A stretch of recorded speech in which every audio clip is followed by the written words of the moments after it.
We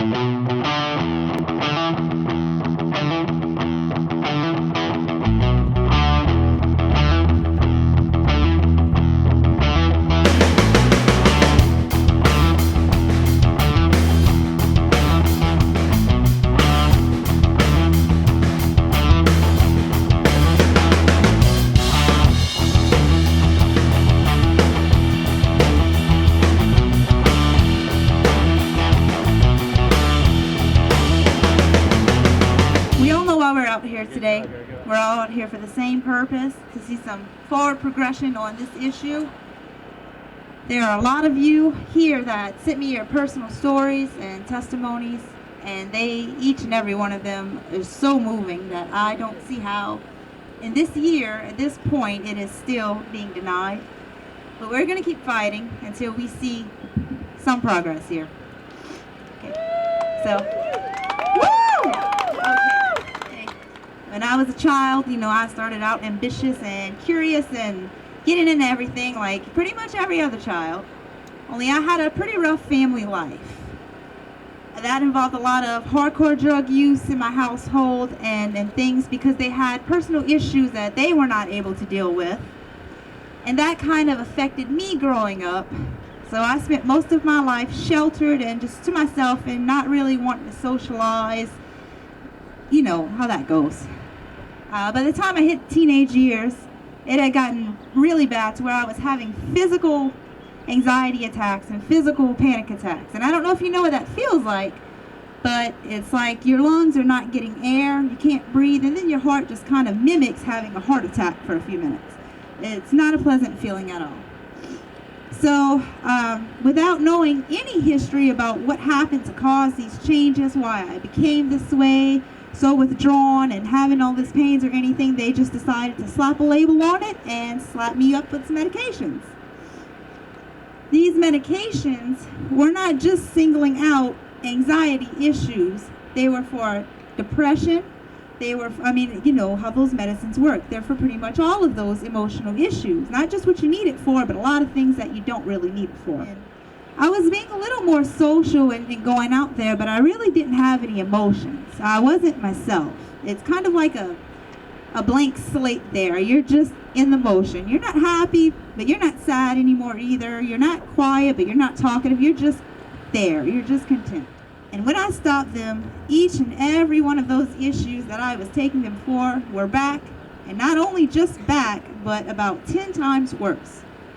And that's when I started using marijuana, which I am no longer a user. I don't need it anymore. It helped me, but after I'd say probably 2 to 3 months, I started to look back because of the relaxed state that I was in, because I felt better. I wasn't having as many panic attacks. I was able to look back and see why these changes happened in the first place.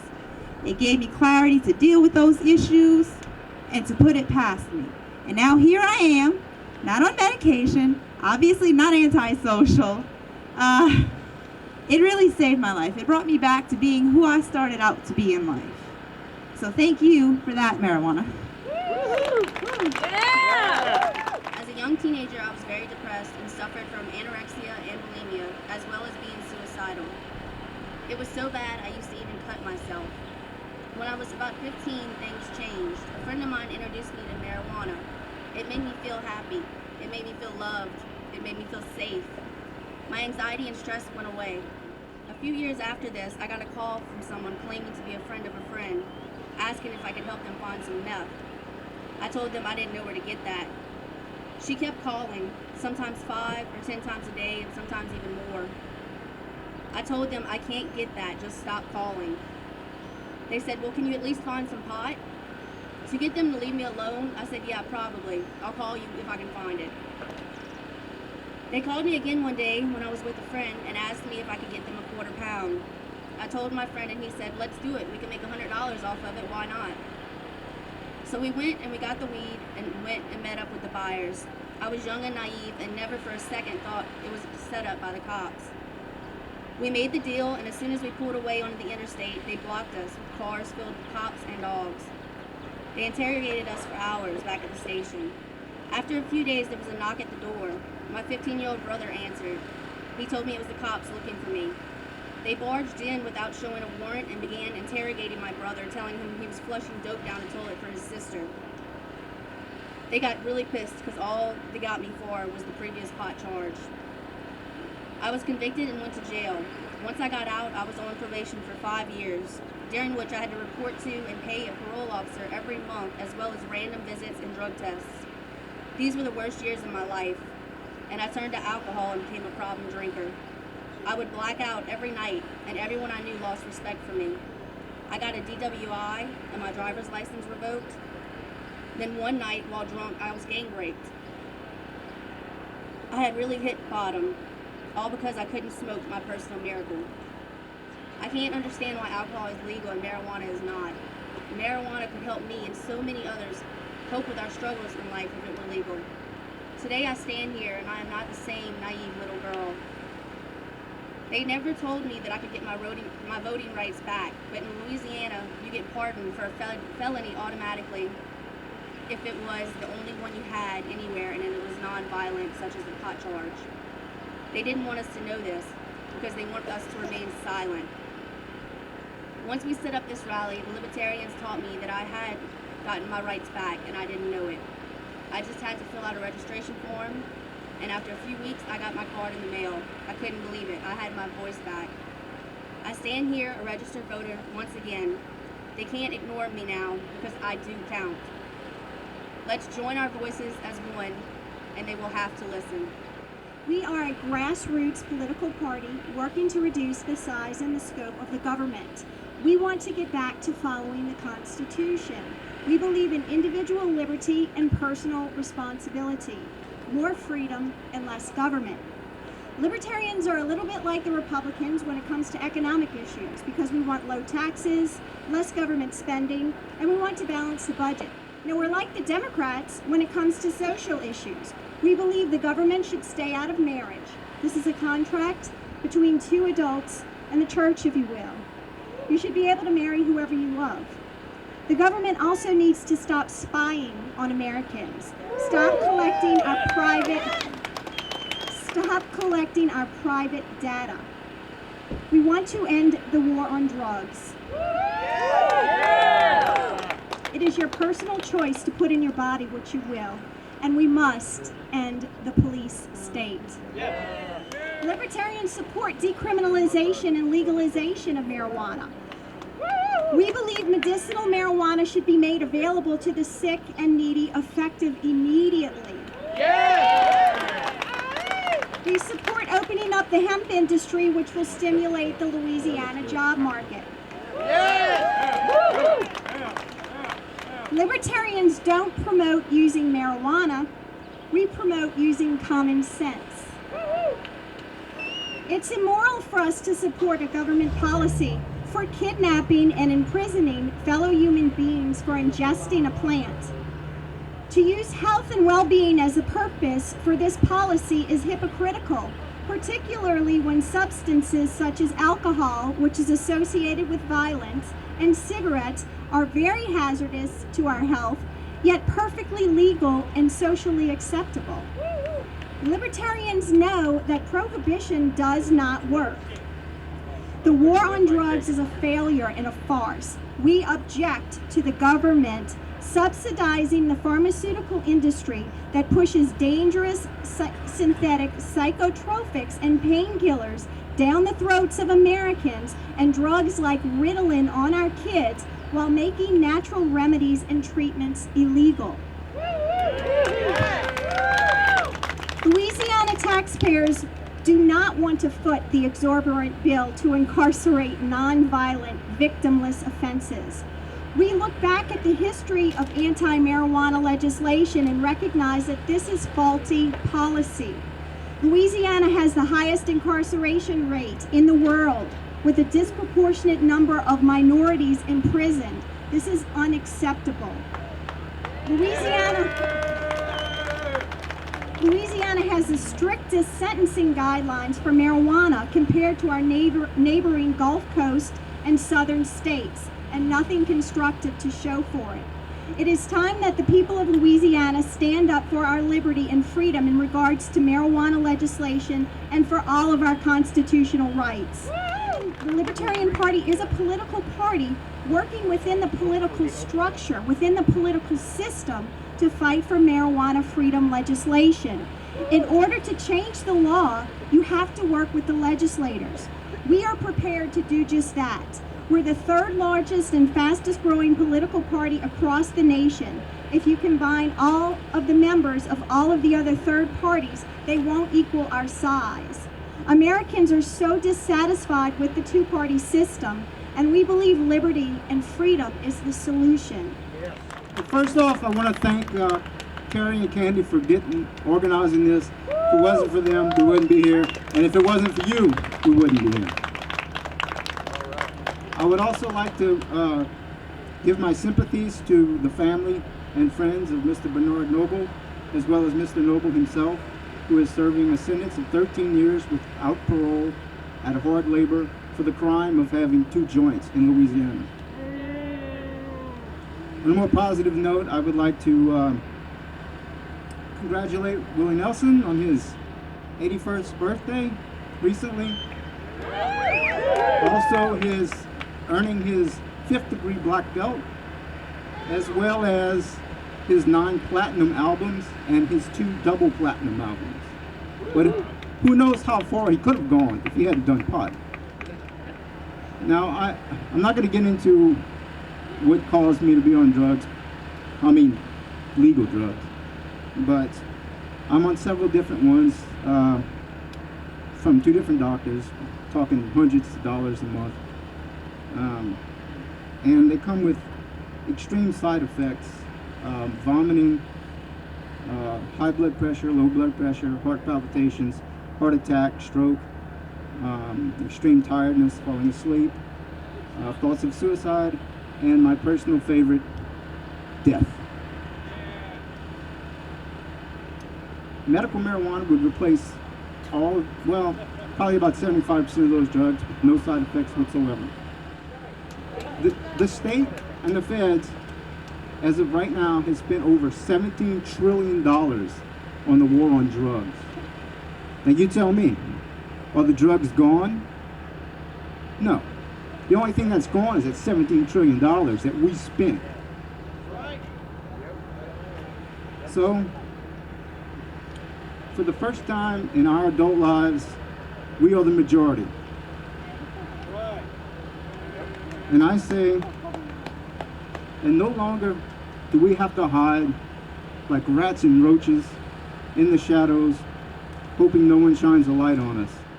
The most important thing that I want to say today, the most important thing that I could say, and maybe the most important thing anyone else could say, is after we leave here today, please don't think this is the end. Please don't give up the fight. If anything, we have to increase it. The next rally, we want more and more and more. I want to just talk about freedom, and a lot of people mistake obedience to the state as being a patriot. There are bad laws written up in that building up there that goes against the fundamental building blocks of this nation. It is not a constitutional function of government to tell a citizen what they can consume, when they can consume it, where they can consume it, and it is patriotic to fight unjust legislation.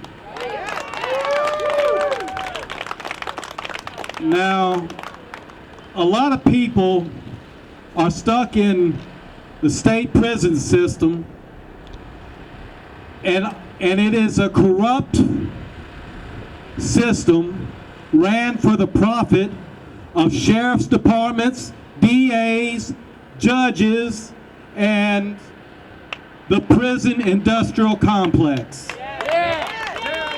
That is the main opponents of legalization, because over 80% of the inmates in our prison systems are for marijuana offenses. That is unconscionable. They have prisoners in the prison system serving 20-year sentences for marijuana possession. That is a travesty of our Constitution. It is unacceptable, and we're not going to stand for it anymore. I am a wife. I am a mother. I own 2 businesses. I am a Louisiana tax-paying citizen. What I am not is a criminal. I should have the right to choose what medication is right for my own body. People from all walks of life choose to smoke marijuana for medicational reasons, and we are otherwise law-abiding citizens who are no longer going to be treated like criminals. By not aiding in moving our state forward and away from these unfair laws, the Louisiana Sheriff's Association and the government officials are basically telling us that we all deserve to suffer with the pain instead of giving us a right to choose. We are being forced to take unsafe, unhealthy, proven drug addiction causing medications just to smoke marijuana. If not, we're breaking the law. That has to stop. Medical marijuana needs to be legally available to all residents who need a proven, safer alternative to live normal, happy lives. We should not have to continue to be forced to take unhealthy medication at the risk of incarceration just for smoking a non-toxic plant. Human compassion for those in pain and who deserve the right to choose without living in fear can go a long way for changing these harsh laws. Okay. Where is the same concern for the residents who cared enough to vote you into your position? I don't see any. If you won't do it for the people of Louisiana, do it for the money. Colorado governor just reported that Colorado made $1.5 billion in sales, mainly from the sale of medical marijuana. I am very concerned about the troubling state of affairs that exists between a majority of the people of this state and our elected officials in the state legislature. I would be the first one to tell you that I support a prison system in this state. We need it. We've got a lot of bad people out there, and we have to have a way to protect ourselves from those that would do us harm. But there have been a lot of good people that have been locked up in these prisons for doing nothing more than having the possession and use of a harmless plant. This year, we had several bills introduced into the state legislature, not only to correct this problem within our criminal justice system, but also to allow people with chronic illnesses a safe choice with their treatments. These legislatures chose not to listen to a majority of the people in this state, but chose to listen to the Louisiana Sheriff's Association and other special interest groups. Our legislatures seem to have forgotten that they represent the people that voted them into office.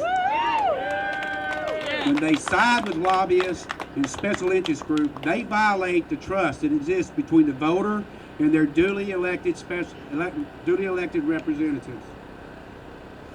I find it appalling that our legislatures could find a compelling reason to kick in our doors, to shoot our dogs, to threaten our families' lives, to ransack our homes, to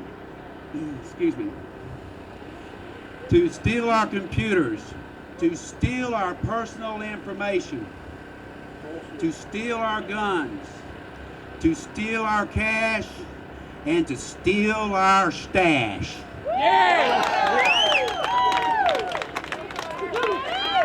All of this over the possession and use of a harmless plant. And they would do this to me, and they would do this to you, and they would do this to us. Our courts and other government agencies have refused to side with the rights of the people they swore an oath to protect. Our courts allow our state and local governments to seize our cars, to seize our money, and to seize our homes without due process or ever being charged or convicted of a crime. These same agencies and same courts that perpetrate and permit these actions are allowed to keep and divide the spoils from the sale of stolen property, thus giving them a financial incentive to continue this practice. This is not justice. This is outright theft. These are the reasons they opposed our bills. It has nothing to do with crime. It has everything to do with money. And they would do this to you, they would do this to me, and they would do this to us.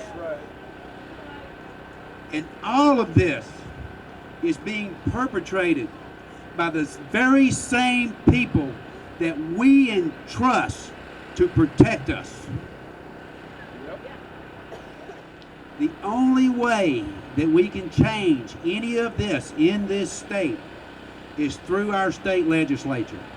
And right now, they're not cooperating with us. So what does that mean? It means we got a lot of work ahead of us. That's right. It means we got to pull ourselves away from Fox News, CNN, and all the other programs that they use to distract us and focus on the real issues that affect our personal lives. That's right. It means that we have to organize and work toward common goals. This rally is a great start. We chose to take refuge in Colorado for one simple reason. We heard they had the best medicine in the nation. Since then, I spent countless hours with countless friends, making sure that the cannabis laws there reflected the will of the citizens. And today I want to give the great state of Louisiana a simple 3-step plan to legalization. First, you must educate yourselves and create a large community of activists. This is harder than it sounds, and anyone who's been an activist in Colorado will tell you there are many divisions among those there, even with the same purpose. In fact, the year we passed legalization, there were actually 3 different bills on the ballot. Do not fall into this trap, Louisiana. This is one reason that California hasn't been able to pass legalization. It's a large state, and there are many activists, but they disagree more than they agree, thus stalling themselves. Louisiana is a small state, and 4 or 5 citizens agree here on legalization. So this should work for us. If you work together instead of against each other, and band together like little Indians, you will create a mighty force to be reckoned with. Your second step, Louisiana, is to take this group of community activists to battle. This is the hardest part, and everyone has their own role, but there is a place for each and every one. Whether it's going to community meetings like this, rallies, holding up signs, or simply reminding your lawmakers that we're not only requesting this, but we're demanding this. There's going to be an infusion of money, jobs, and tax dollars into our economy. We simply cannot turn this down. Now, the third step is really simple. You never stop. This process may take many of our entire lives. Even after legalization in Colorado, we're dealing with dozens of follow-up laws relating to MMJ, and all of this takes time and lobbying on your part to make sure that these bills, most importantly, follow the will of the citizens. The last thing you want is to end up with laws that are too strict or hard for anybody to understand. Well, I have a personal friend who committed murder in high school. He was sentenced to Angola for life, but then they sent him to Iraq for 4 years, and he now actually walks the streets among us. While, at the same time, our family and friends are in Angola for life for a simple plant. This does not make sense. This system is not working. We will not take this. Let's get to the point. Everyone has spoken tremendously facts, all facts. But there's something that I've been researching and studying, and that's the Colorado files. This was given to me by a representative in the Senate. We've been studying it because they had other Bill 541, Bill 720, and Bill 720 wasn't even admitted. It's just sitting there right now, and they used it in 2015. But in Colorado, before they could have medicinal marijuana or legalize it at all, they had to create a tax. They had to create a tax. Okay, Louisiana already has a tax. 1991. Governor Edward Edwards signed for it. Governor Edward Edwards approved it. We have a tax, a $3.50 a gram tax. You can get it right there at the Internal Revenue Department in Baton Rouge, Louisiana. Okay, in 1992, Health and Hospitals was directed to provide a way for medicinal marijuana patients to get their medicine. It's 2014. They still haven't provided a way. So who's at fault? Not the people. It's the state. It's the city. We got to protest. We have to speak up because there are things there are tax money that's being used for other resources that should be used for the medical patients. For the medical patients. I'm a medical patient myself. Harry, Angela, and Hurst. We all heard of them, right? Well, that file directs marijuana being back doing it when they did marijuana prohibition, reefer madness, and things like that. Well, they attacked New Orleans, they attacked Chicago, they attacked Natchez, Mississippi. They attacked whether they had blues magicians. They attacked whether they ever had people who played music that can make you feel better and bring you out of certain types of depression and, you know, just relaxation of life. Well, it's been proven that these are federal documents, that these are discrimination acts on certain classes of people. Race. This is written in federal documents. Is that not like Donald Sterling? Donald Sterling made some statements, but hey, you know, he has the money to make statements. Does the state have that to make statements against us? Something that was 1930s? You couldn't even prove that marijuana was good for you or bad for you. You didn't even have the scientific proof. You went off people's actions, deliberate actions, you know. And all I want to say to the people of Louisiana from all cities around us, you know, that we need to focus on standing up for our rights. Anyone can be put in any type of situation medically, and you be sitting there taking hydrocodone, Elavir, Adderall, Provigil, all these drugs that will soon, surely make your life short. They will make your life short. They will deteriorate your body. Cannabis, hemp, marijuana replenishes your body. Replenishes, it builds. CBD.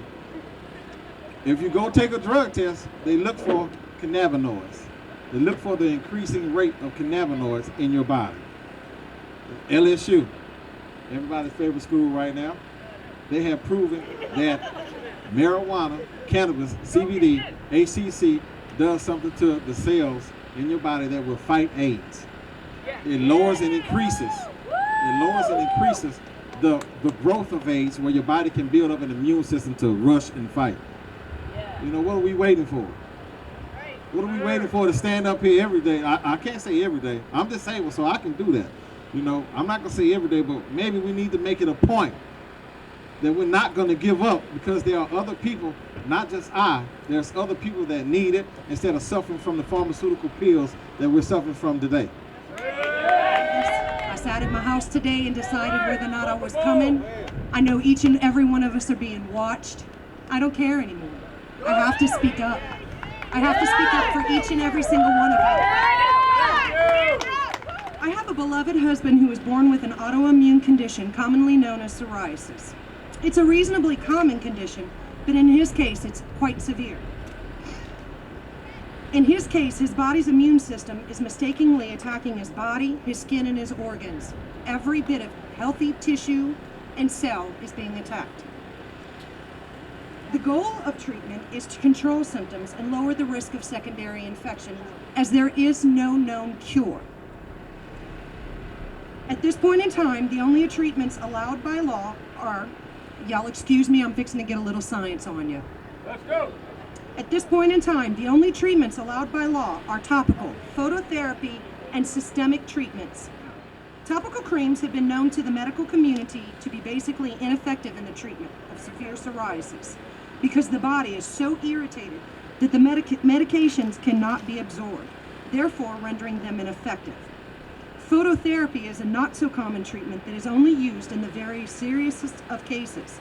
The reason this is because you have a 100% increased risk of skin cancer. Finally, there are the systemic or biologicals, which are medications given in pills, injections, or in transfusions.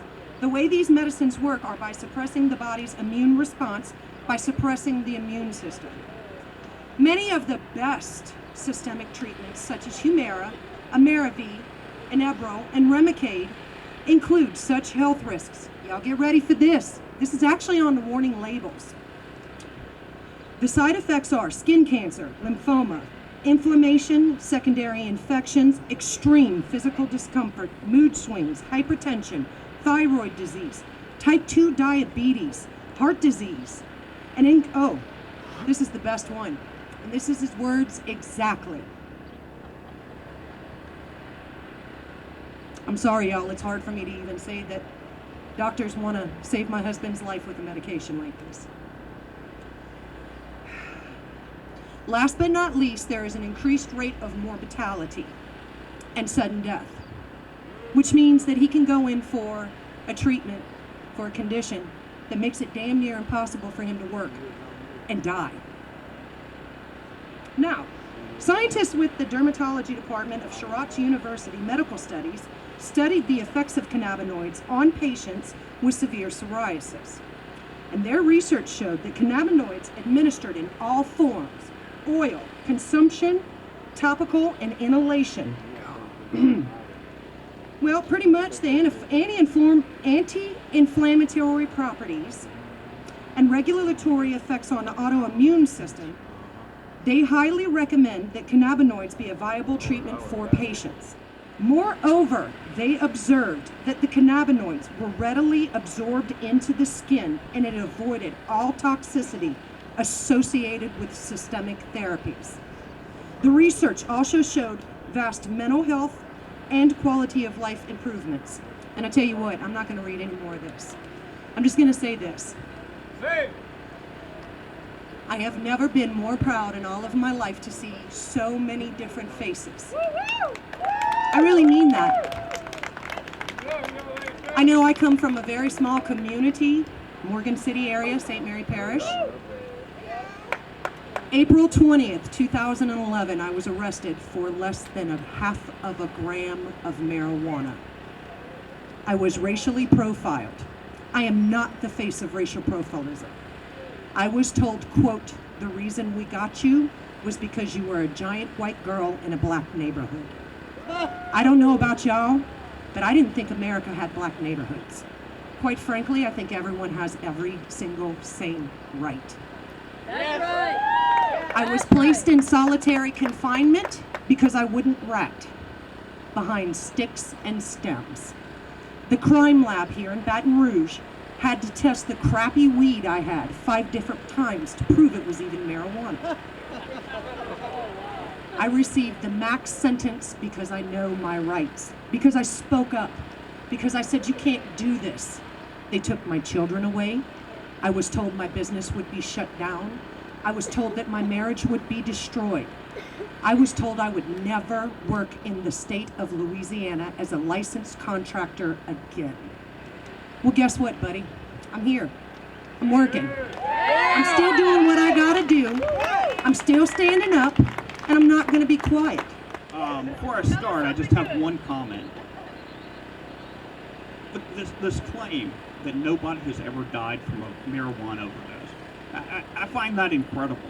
it must be true because there's so many people out there against it. Somebody would have found somebody somewhere that had overdosed on marijuana. By contrast, how many lives have been destroyed by prohibition? How many people have died because of this? Because of prohibition against marijuana. I personally don't use marijuana. When I get high, I talk a lot, and after you suffer through this speech, you'll understand nobody can kill a good buzz like me. My message to you is that you're on the right side of history today. You're on the side of individual choice. You're on the side of liberty. You're on the side of telling government to step aside and let individuals make their own choices. But for us today, we're out here together around a single issue. But while we're on the side of liberty, let's talk about that a little bit. There are many groups. Mr. Nick Compo pointed at, well, actually Nick, I think is up there. I don't see him up here anymore. He made the comment that, you know, there was a time when we had to hide like roaches and rats. That's not true anymore. We're in the majority. But that wasn't always the case. There was a time when we were hiding like roaches and rats. There was a time we were not in the majority. And I want everyone to remember that. Because there are many groups out there that are still have to hide like roaches and rats. There are still groups out there that, because of the single choice that they want to make for themselves, they can't, because by the majority opinion, they would make it a crime, or have already made it a crime, to make that choice. So what I ask you is to go beyond today. Let's go beyond this single issue. Let's go beyond and fight for everyone, liberty, everyone's personal choice. Period. I hear a lot of people talk about money. Money wins. We have to stand for something. And I'm asking you to stand for liberty. I don't have to smoke to know that it's wrong for the government to tell somebody that they shouldn't. I don't have to be gay to know that government shouldn't define marriage for people. I don't have to be a small business person to tell you that the unholy alliance between government and corporations makes a lopsided playing field that's impossible to compete with. I don't consider myself a politician. I may be running for office, but I don't consider myself a politician. You don't have to be a politician to run for office. All you have to do is desire to be a public servant. And when you look out there and you see that we have, I don't know many public servants I don't see many public servants in Washington. From our last legislative session, I didn't see much public service there. In fact, anybody that would continue this, what's a perfectly transparent weighing of prohibition versus legalization, it's obvious. It's a no-brainer. So, I mean, are politicians, are they just incapable of critical thought? I think it's something a little more sinister. That they've sold out the public, for the public interest for special interests. We will win this fight. Cannabis will be legal. It's a matter of time, and there's still a lot of hard work to do, but it will be legal. Liberty is the main founding idea of the United States. We all know the Declaration of Independence. We are created equal and endowed by our Creator with certain inalienable rights. Among these, life, liberty, and the pursuit of happiness. Liberty is the right to do what you want to do as long as you don't harm others. The purpose of government is to ensure that we have the right to do what we want to do without harming others. What we have now in the form of legislation dealing with marijuana is they're telling us they don't want you to smoke it because it's bad for you. I believe that's the logic. You know, under that logic, French fries, cigarettes, and booze should be felonies, but they're not. Yeah. also listened, a lot of the speakers had backstories about their experiences. I should share mine with you. When I was 19, I was arrested for possession of marijuana and stayed 5 months in the Ouachita Parish Jail as a prisoner in a war on drugs. When I was released, I did probation, but fortunately for me, I worked for a lawyer who was friends with Edwin Edwards. And thank you, Edwin. Without his help, I wouldn't be a lawyer and I wouldn't be standing here today. But we have to understand there's a distinction between saying I'm in favor of liberty and I'm in favor of legalization of marijuana is not the same thing as saying go smoke a big fat one. It's saying that each individual has the right to make that decision. We're not advocating the use of marijuana. When I say I'm in favor of a woman's right to choose, I'm not saying go get an abortion. I'm saying if that's a choice you decide to make, that's not my place or anyone else's place to make that decision for you. Believe it or not, I believe that the legalization of marijuana is low-hanging fruit for the party, for the Libertarian Party, and for the issues of liberty. It's coming. It's going to get here. Louisiana may be last, but it will get here. There are 1,000 other things that are occurring in our lives where the government infringes on our liberty, where the government picks the winners, where the government picks the losers, and we need to have a political party and a political system that does nothing more than ensure that we all have the right to do what we want to do without harming other people. However, with liberty comes responsibility. If we want to be free and we want to have liberty, we also have to be responsible for our conduct. We have to do the best we can for ourselves. It's not every dog for himself. It's not every man for himself. If we have true liberty, true freedom, we're responsible for ourselves, but we're also responsible for our family, for our friends, for our neighbor, for our community. And so when you go out and talk to people about legalizing marijuana, make sure they understand that you're not just out there being a drug dealer. You're out there saying that the government is interfering into other people and people's choices to do what they want to do. And that you're not saying go smoke grass, you're saying the government shouldn't tell us that we can't. And I'm not getting hooked on nothing, and I'm not going to be drunk. Amen. Because God provides alternate pain medications. However, not as effective as cannabis. I pray for the day of legalization to ease not only my pain, but to cure all the cancer in the world. And it is a cure for cancer. It is the only cure for cancer, other than good nutrition. And it's insane that this country doesn't become the very top of this fight to fight cancer. And since the CDC says cancer will double by 2017, looks like it might not be too soon to get taken care of. And this state could be the top state in the country for cancer recovery. Okay, as a duly elected state and national delegate for the District of Louisiana 1st, I must remind everybody, this is our house.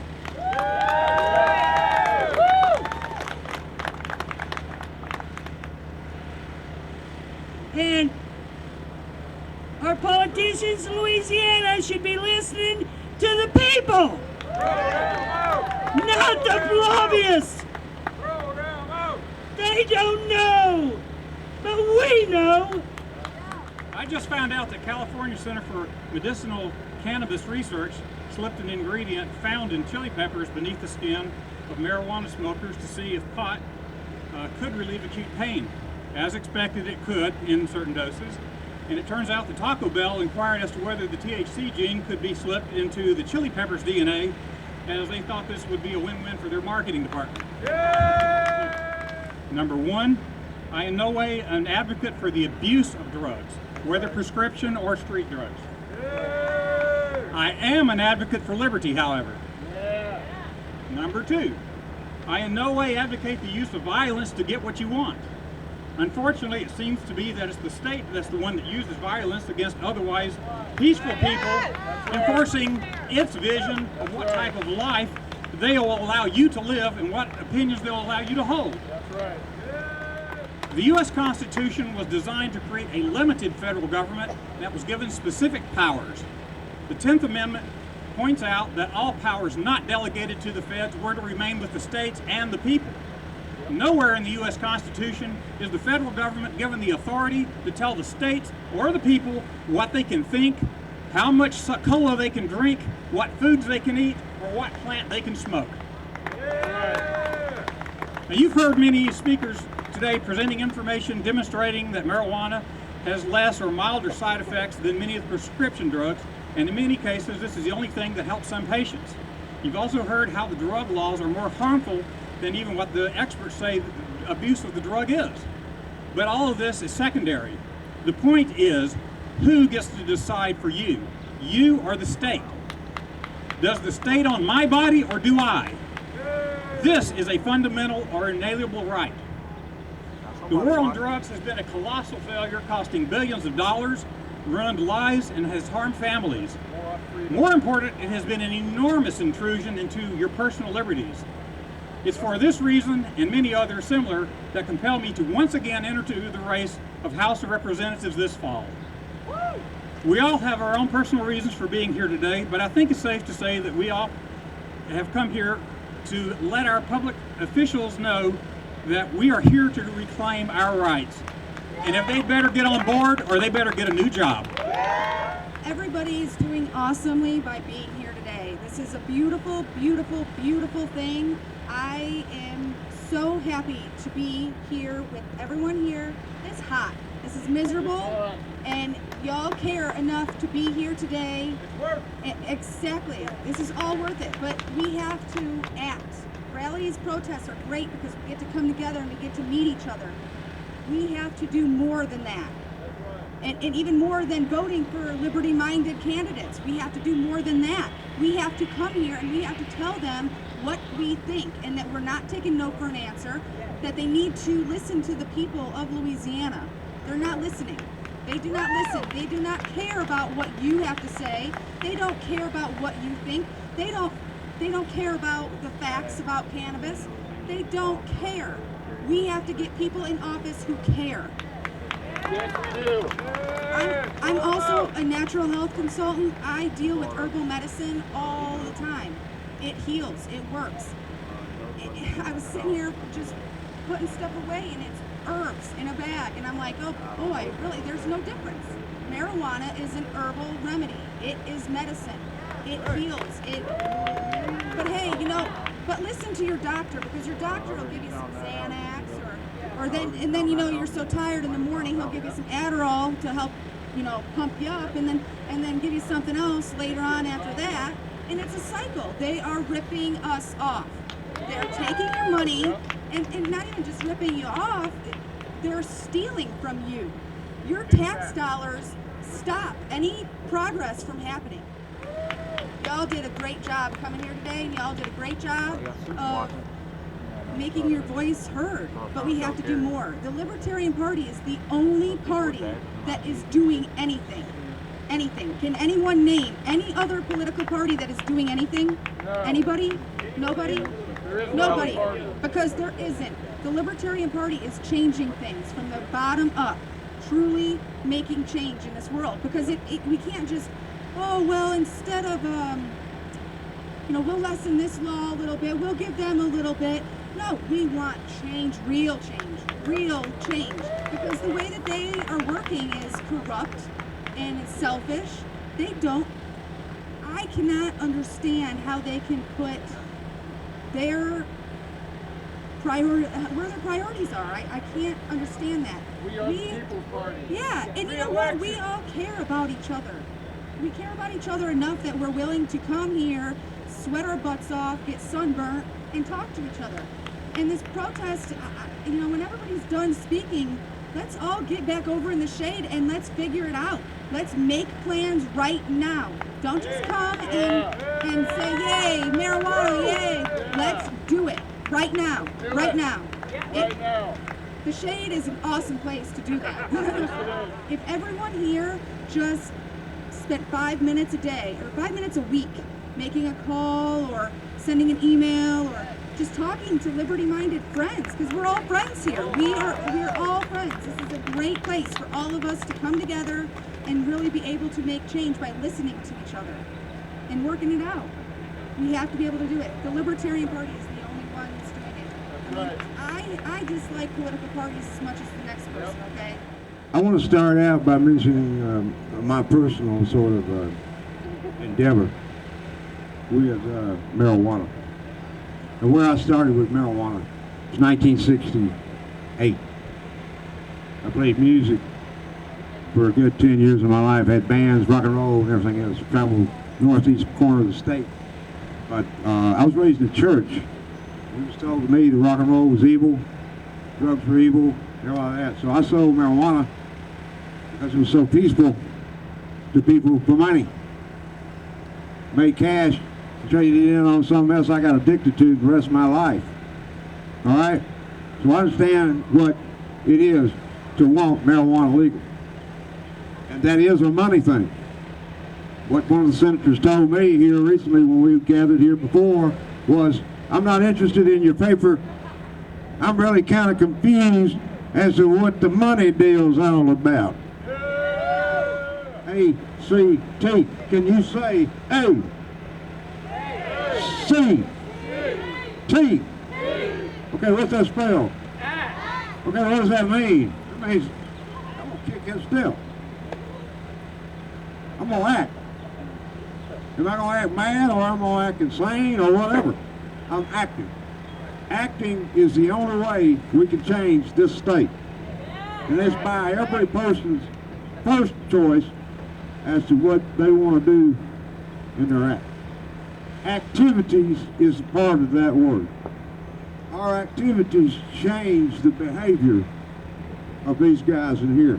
I think the law says very clear that we're protected from the very laws we elected them to write. Are we not protected from the very laws that we elected these guys to write? That's what he said. That means that the Constitution is not yours and mine. That means that the people who we so-called elect are not representing us. It's real simple. And they're not going to be for what we are in a majority for, and that's marijuana. The commercialization. Don't let me get the L word going crazy here. Hallelujah. All right? Then we go back to one other statement that was made. It's very interesting. I hope you can hear me. Is the simple fact that, well, let's go back to that idea. Rip to our rights. You know, rip Jimi Hendrix or rip, what's his name, the country western singer, Jones. George Jones, rip. George Jones died. Everybody rip George Jones. They did that on Facebook. This guy actually said that. I don't know if he realized he did, but he said rip for our rights. And it's Resurrection Day for our privileges? Oh, come on. This thing's been going on for almost 60 years. And it's time for it to go through completely. My personal belief is that it's already went through. We're just here for show. That's what the media knows. They don't want nothing but somebody losing in the game. We're winning. H-A-T. Let me close with my belief and faith, my own personal, and say that God brought me here today. My God, my understanding, my spiritual behalf. And I want to give him all the credit today for me to be able to come here and speak. I won't tell you about my history because it's too much of a war story. Believe me, I believe some of you guys might have some too, you know, out there. But here's the deal. I want to appreciate, before I get off of here, because I used to do guitar and blues and all that, and I'll get up here with a guitar and go crazy with some of the songs I wrote. You know, but I ain't going to do that today. We'll get to that later, maybe when I'm governor. We'll get on a fireside chat, talk on the side of your town down there, and I'm going to be in a car. I'm glad to see all sorts of the state represented here today. You know, I see quite a few people with legalized medical cannabis signs up. You know, when I was at the Normal Convention in Aspen last week, we were talking about medical cannabis. And they said the people that have recommendations for medical cannabis simply know what they're treating. Everybody else is treating maybe different disorders that you just haven't identified and recognized that cannabis helps with. But you know what? We've taken a great first step here, and that is getting organized and getting active and letting your voices be heard. You know, this building back here is really important, that they don't just see us out here on a day that we're out, you know, doing what we're doing today, even though what we're doing today is important. But what is important is getting up to the state capitol when we have certain bills that are up in front of the legislature and going and speaking in favor of it. But you know, who was it? Jimmy Stewart had a great movie, Mr. Smith Goes to Washington. Okay, and in that, Mr. Smith becomes a congressman and gets to Washington and sees how corrupt the system is. And he tries his best not to become corrupted by the system. But as citizen activists, I think one of the important things for us to recognize is that when we go into these steps to go and speak in front of our senators and our legislators, is that we have to look the part. Okay, now if you're going to go and play a football game, you're going to send your kids to go play ball. You know, are you not going to send them out in pads? No, you're going to get them a helmet. You're going to get them pads. Well, sadly, y'all, when we go up and speak in front of our legislators, we have to be in suits or business casual. Or think about if you're going to put your grandmother finally in the ground at her funeral. You know, you think about those Sunday best clothes that you put on, because if you go in front of the legislators dressed casually, they don't see you, and that's right or wrong. It's the reality. So the fact of the matter is get involved. Send emails to your state reps, to your state senators, and organize people in your community. Get involved with small elections. Okay? Now, I mean, I understand the governor and Congress and all that is important, but get involved in your judgeship races and get up in front of your candidates and say, how do you feel about simple possession of cannabis? And what are you going to do to stop the human rights abuse that's going on in this country, or specifically in this state? Now, the United States of America leads the world in incarceration rate, okay? We've all heard that number. Well, the United States, this is a per capita number, out of 733 people per 100,000 are incarcerated in the United States. In the state of Louisiana, that number is 1,699. So not only does the United States lead the world in incarceration, Louisiana incarcerates over twice as many people as the United States does. But what we need to do is we need to hold the feet to the fire that we want change. And that change may have to come starting with judges, DAs, sheriffs. Okay? Those sheriffs and DAs, they're going to start questioning when people are going to campaign rallies and saying, we're tired of you putting our kids in jail. Or more importantly, they're going to turn around and say, oh, well, here in Louisiana, we don't really put people in jail anymore for simple possession. That's baloney sausage. But Bernard Noble was recently arrested for his third possession, simple possession of cannabis, 2.8 grams. He has no violent history. Over a 23-year period, he had 2 other simple possession charges. We as citizens are now paying for Bernard Noble to be in Concordia Parish Jail for the next 13 years. And my district attorney, Leon Canizero, took that case to the Supreme Court of Louisiana because he was not happy that the judge wanted to give him 3 years and 2.5 of that time served. So he spent $100,000 of our tax dollars taking it all the way to the Supreme Court to lock this man up. This man had his own business. This man has 7 children. So guess what? Not only are we going to pay the price for incarcerating this man for the next 13 years, we now have a businessman who had created 20 jobs, is no longer a part of our society. You know, his business is shut down. His 7 children are now, we are all supporting them. Because they know his father's in prison. Or so their parents are in prison. That's the kind of injustice And that's the kind of lies that we have to fight, because people say, oh, people don't go to jail in Louisiana anymore. Well, guess what? Maybe not a lot of them do go to jail, but guess what? They get that felony conviction. And what does that mean? That means you can't get a student loan. That means you can't better yourself using the educational system that we have. Denied housing. You know, you're going to have that haunt you for the rest of your life. It's something that happened when you were 17 or 18 years old. Can't legally have a gun. Can't have a gun either. Can't have a gun. Can't protect yourself. So what I'm asking for everybody here to do is get involved and reach out to, you know, over a third of the people in Louisiana choose not to vote and participate in our system. Well, you know what? Reach out to those people and say, hey, I understand. And trust me, my frustration with the system runs just as deep as anybody else's here. But we have to participate for change. We have to participate. So start local. City council, parish council, sheriffs, DAs, judges. And start asking judges, we want you to take a smart approach on crime and not a tough approach on crime. Because we've taken this tough approach on crime for the last 40 years. Albert Einstein said the definition of insanity is continuing to do the same thing over and over again and expecting different results. Well, after 40 years, I want to try something different. And several other people have spoken that, you know, yes, I am glad. I forget which comedian said that he's glad there's penitentiaries after he went and, you know, did a show at one. There are bad people in our society. There's no doubt about that. And people who commit violent crimes against others do deserve to be incarcerated. But the fact is that there are too many people who are going into our criminal justice system that have done nothing but done something to themselves. And you can look at the example of Portugal, which 12 years ago decriminalized all drugs. Okay? And you know what? They used to have the highest drug rate in Europe. 12 years later, they have the lowest drug rate in Europe.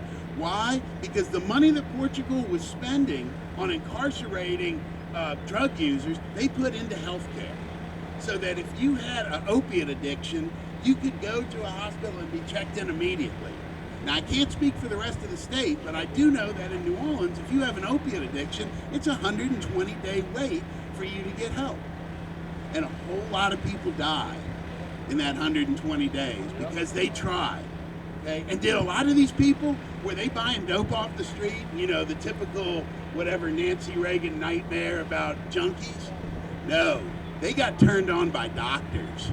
Yep. Oxycontin, okay? And they turned around and they got hundreds of thousands of Americans addicted to opiates that they claim they didn't know were addictive. Please. The biggest demographic against change in this state is the elderly, okay? And it's not their fault. Okay, they have been the subject of propaganda since they were this tall.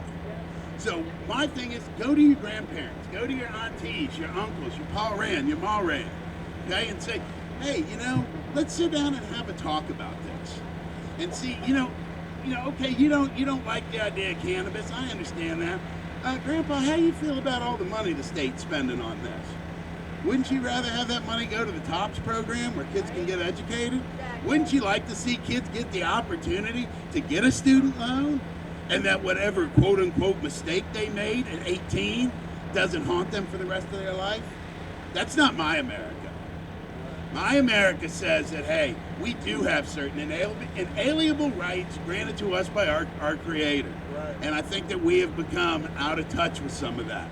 I am the face of incarceration in Louisiana. My son is doing 15 years in Angola for his habitual simple possession of marijuana, his third offense, 15 years. And Judge Michel Lafayette made him feel if you didn't take this sentence, I could give you 25 to life for a third offense in this state. That's incredible.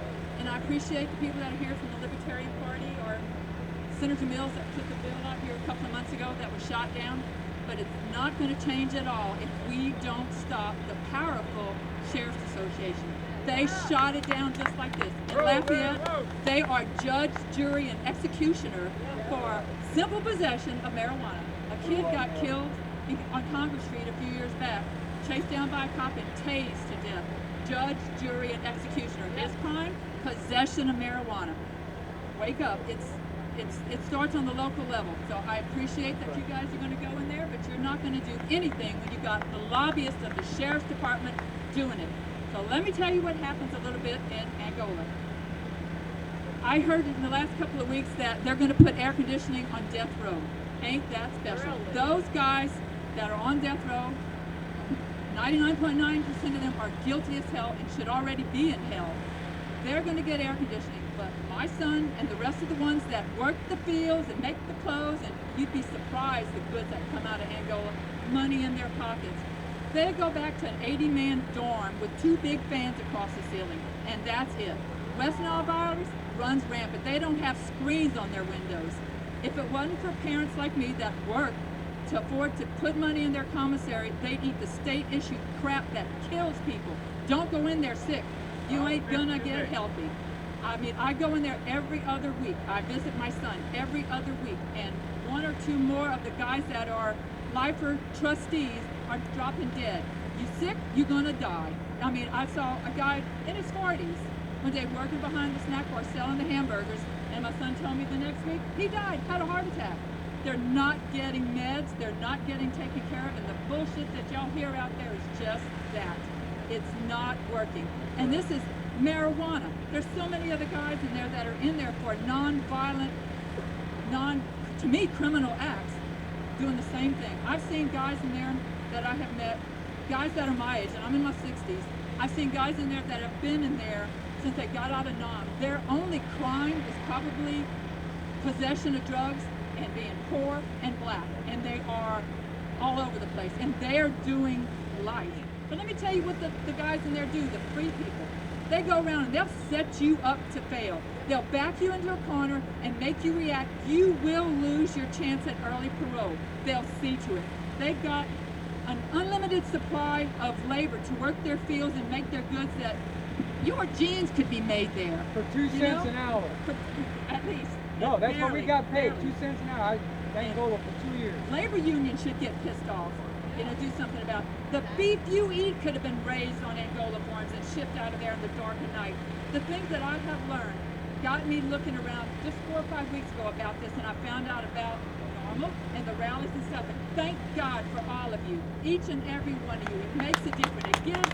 It gives me hope that he might not get out at 45 and have no place to go. He might actually survive. You know, I spent 3 months here at the Capitol lobbying against a whole lot of different bills.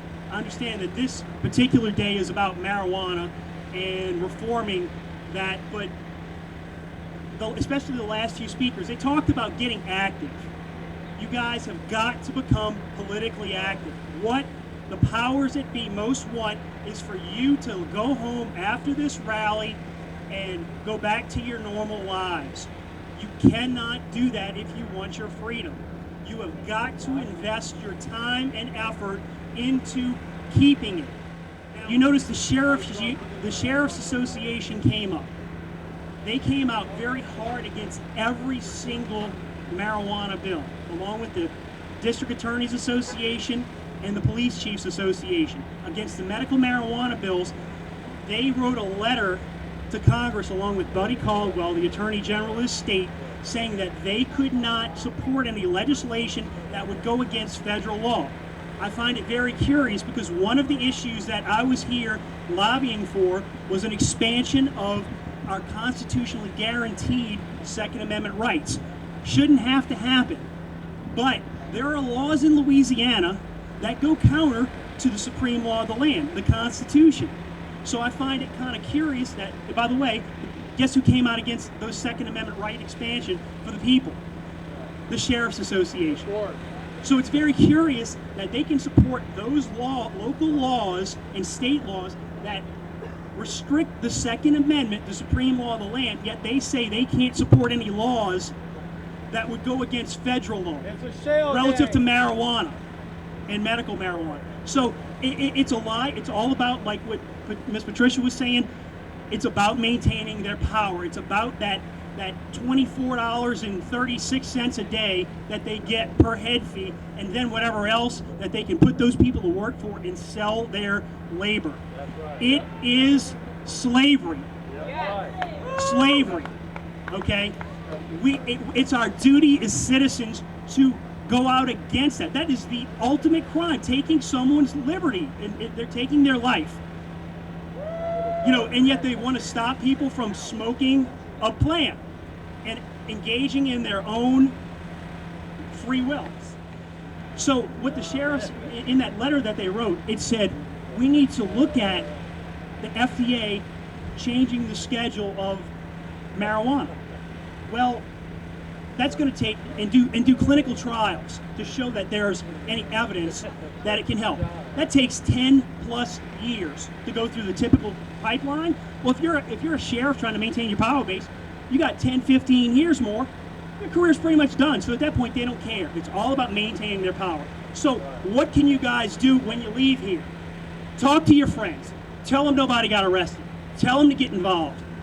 Also, anybody that you know that has been arrested one time in Louisiana, gotten that, considered a felon, and lost their voting rights, once they, as per Louisiana law, once you've satisfied all of your sentence, parole and all, you automatically are pardoned as long as it's not a violent crime. So, Carrie didn't think she could vote.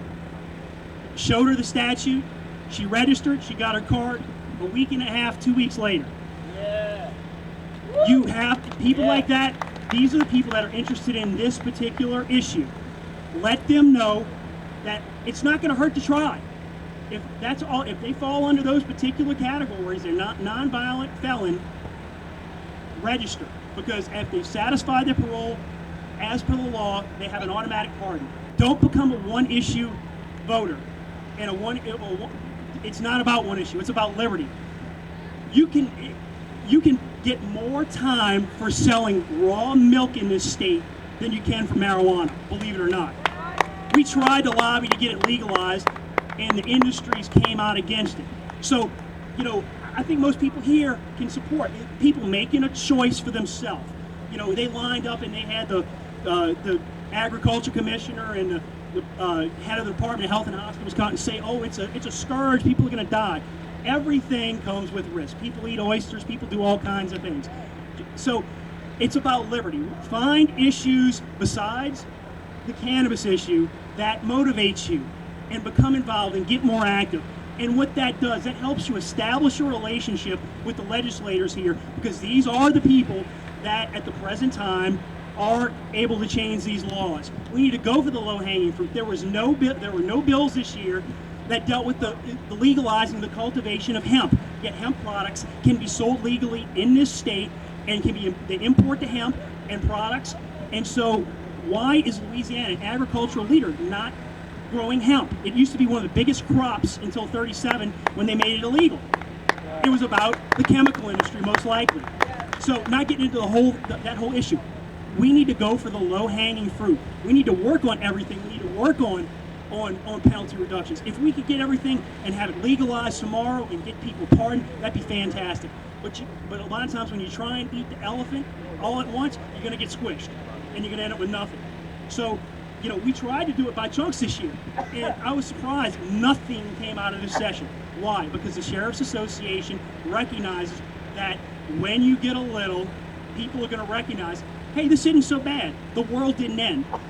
So we have got to, like Ms. Patricia said, and Kevin said, we have got to start holding all these people accountable, not just the legislators, sheriffs, judges, DAs. We have got to do it. We don't have the numbers yet to get people in these offices, but we will.